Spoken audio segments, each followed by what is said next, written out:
100 से अधिक फॉर्म 7, 100 से अधिक फॉर्म 7 में केवल एक आवेदक दशरथ कुमार के नाम से आवेदन किया गया है। ये देखिए आप, और नियमावली क्या कहती है, वो नियमावली दीजिए हमें। हाँ, नियमावली दीजिए मुझे। इलेक्शन कमीशन की नियमावली कहाँ गई, मिस कर गया मैं, देखो एक में, हाँ ये रहा। और ये है मेरठ का, देखना नियमावली दे दो उसकी एफआईआर। ये मेरठ दशरथ, फिर पढ़ देता हूं, बोलिए ना जरा, कागज मिस कर गया मैं। नहीं, इशू वो नहीं है, इशू ये है कि एक ही व्यक्ति की तरफ से, हाँ 100 से अधिक। लखनऊ सुरनी नगर विधानसभा में बड़ी संख्या में फॉर्म 7 जमा किए गए मतदाताओं की, वो डिफरेंट कैटेगरी में, ठीक है। 100 से अधिक फॉर्म 7 में केवल एक आवेदक दशरथ कुमार के नाम से आवेदन किया गया है। ये हैं वो फॉर्म्स। मतलब चोरी भी करना जान, लेकिन समझदारी से नहीं कर पा रहे हैं। हाँ, उसमें सभी होगा। नहीं, वो एड्रेस निकाल देंगे, उनका भी एड्रेस। दशरथ जी मिल ही नहीं रहे। अच्छा, नियम जो कहता है भारत निर्वाचन आयोग का नियम पैरा 9.10.1 के अनुसार, यदि कोई व्यक्ति मतदाता सूची से नाम काटने के लिए फॉल्स, मिथ्या लिखित कथन करता है, अथवा कोई व्यक्ति किसी दूसरे व्यक्ति की ओर से आवेदन प्रस्तुत करता है, तो उसके विरुद्ध लोक प्रतिनिधित्व अधिनियम 1950 आरपी एक्ट की धारा 31 के अधीन एफआईआर दर्ज कराई जाएगी। 1 वर्ष सजा और जुर्माना दोनों से दंडनीय अपराध है।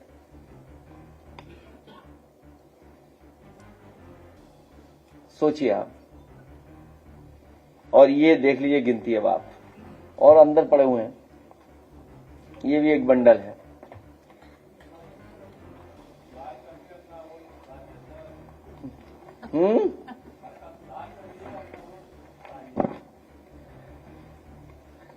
कुछ लोगों का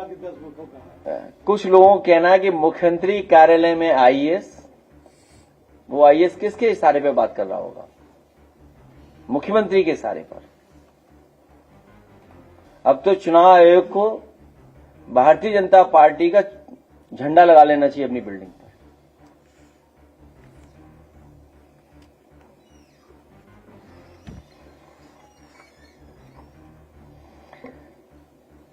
पीडीएफ प्रहरी और जनता से अपील है, ज्यादा से ज्यादा सबूत इकट्ठे किए जाएं। हर मतदाता और हर एक पीडीएफ प्रहरी से एक बार फिर ये अपील है कि पीडीएफ समाज के वोटों को काटने की किसी भी साजिश को कामयाब न होने दें। पीडीएफ प्रहरी के प्रयासों के बावजूद भी अभी भी पीडीएफ समाज के करोड़ों वोट काटे गए हैं। अब पीडीएफ प्रहरी को हर बूथ पर गहन जांच पड़ताल करनी है और एक भी वोट न कटने पाए, एक भी वोट न घटने पाए, कि अपने नारे के साथ हम सबको फिर से जुट जाना है।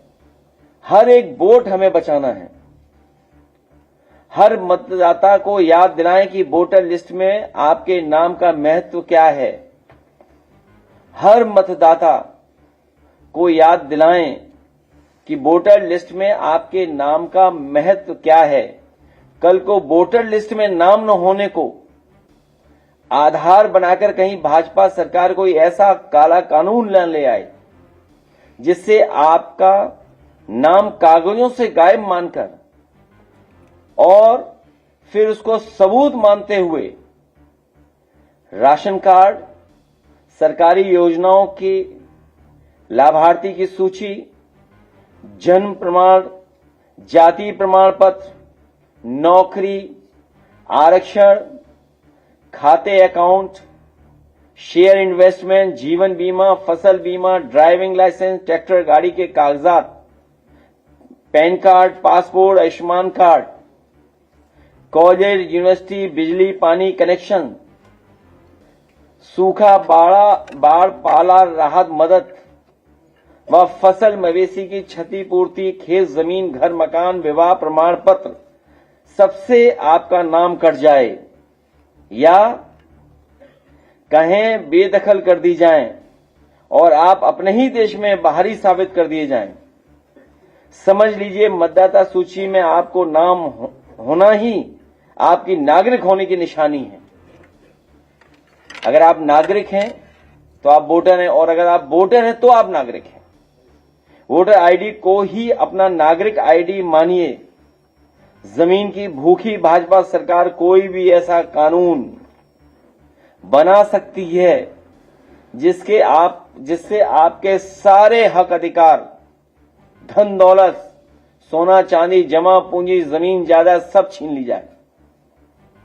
इसलिए हमारी हर मतदाता से भी अपील है कि चौकन्ना रहें, सजग रहें, अपना वोट बनवाएं, अपने नागरिक होने की पहचान बचाएं, साथ ही अपने खेत, जमीन, घर की मिल्कियत और विरासत भी।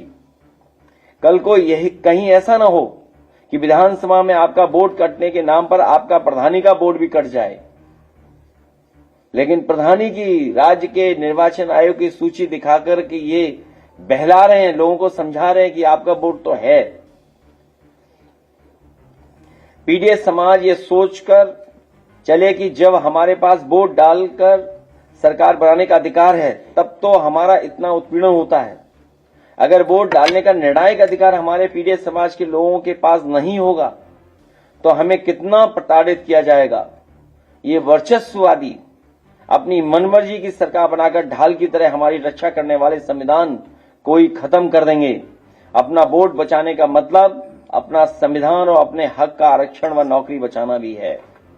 इसलिए पीडीएस समाज के हर सदस्य से हमारी ये सीधी अपील है, अपना वोट बनाएं, अपना भविष्य बचाएं। बताइए, तो हम फॉर्म लेके खड़े हैं तस्वीर के लिए। फॉर्म 7 में जो फर्जी हस्ताक्षर हुए हैं तो उसके खिलाफ आपने पहले भी कहा था कि ऐसी कोई सूचना आएगी तो हम लोग एफआईआर में जाएंगे, तो अब तो प्रूफ दिए, प्रमाण दिए, तो क्या एफआईआर का प्रोसेस किया? ये हर स्तर पे हम लोग एफआईआर पे कहेंगे, एफआईआर के लिए।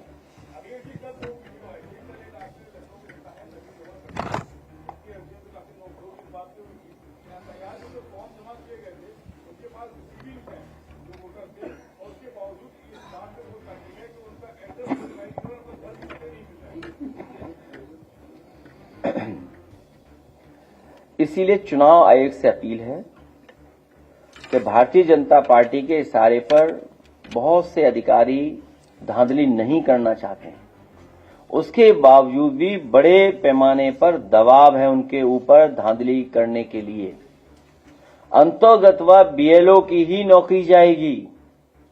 मुझे याद है कन्नौज में जब वोट नहीं बना था कुछ लोगों का, हम लोगों ने ये अपील की थी, एफआईआर दर्ज कराने की बात रखी, बड़े अधिकारी बच गए, उन्होंने छोटे अधिकारियों की नौकरी खा ली, बीएलओ को सस्पेंड कर दिया।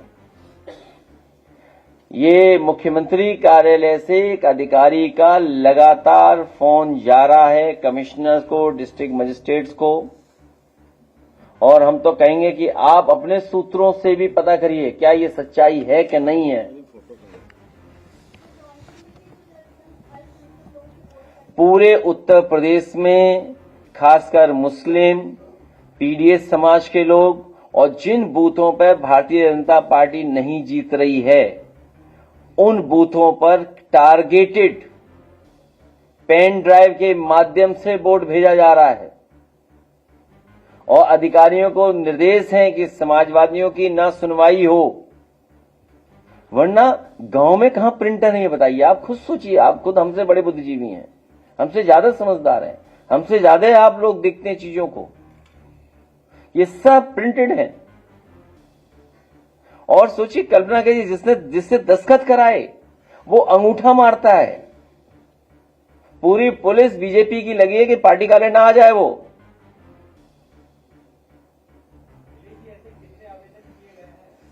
अभी जो हमें जानकारी मिली है, एक पेन ड्राइव में लगभग 2 विधानसभाओं की कई हजार वोट हैं जो टारगेटेड काटने का लक्ष्य बनाया हुआ है। और यहां पर 2 विधानसभा कितने हैं? 6,301 विधानसभा, जो कि गोंडा में हमारे योगेश प्रताप जी की है, उस विधानसभा में काटने का लक्ष्य है 6,000 से ज्यादा। ये फर्स्ट राउंड की सूची है। लास्ट मूवमेंट जो सूची आएगी वो तो अभी हमको पता ही नहीं है। इसी तरह सरणी विधानसभा में 3,000 वोट टारगेटेड हैं। ये गांव जिसके हमारे प्रधान जी या परिवार के लोग बैठे हैं, छिबरामऊ विधानसभा में 100% समाजवादी पार्टी को वोट मिलता है, 100%। और सोचिए 1200 वोट काटने का मतलब ये हुआ अपनी 1200 की लीड कम कर रहे हैं। 1200 की लीड एक पुलिस स्टेशन से मिल रही उन्हें। एक तरफा जब वोट होता है तो वो आगे जाता है एकदम विधायकी की तरफ। और विधायक का मार्जिन क्या है? अगर हम 2022 का चुनाव देखें तो क्या मार्जिन है? 5,000 वोट इधर उधर हो जाएंगे तो क्या रिजल्ट होगा? जब से लोकसभा में भारतीय जनता पार्टी हारी है तब से ये टारगेटेड एसआईआर के माध्यम से ये समाजवादी पार्टी का और खासकर मुस्लिम और पीडीएस समाज के लोगों का वोट काटने की तैयारी है। क्या आधार है? ये सब ज्यादातर मुस्लिम वोटर्स हैं। ये देखिए ना आप, क्या बीजेपी की नीयत का नहीं पता आपको? इसीलिए क्रेडिबिलिटी का सवाल है इलेक्शन कमीशन का।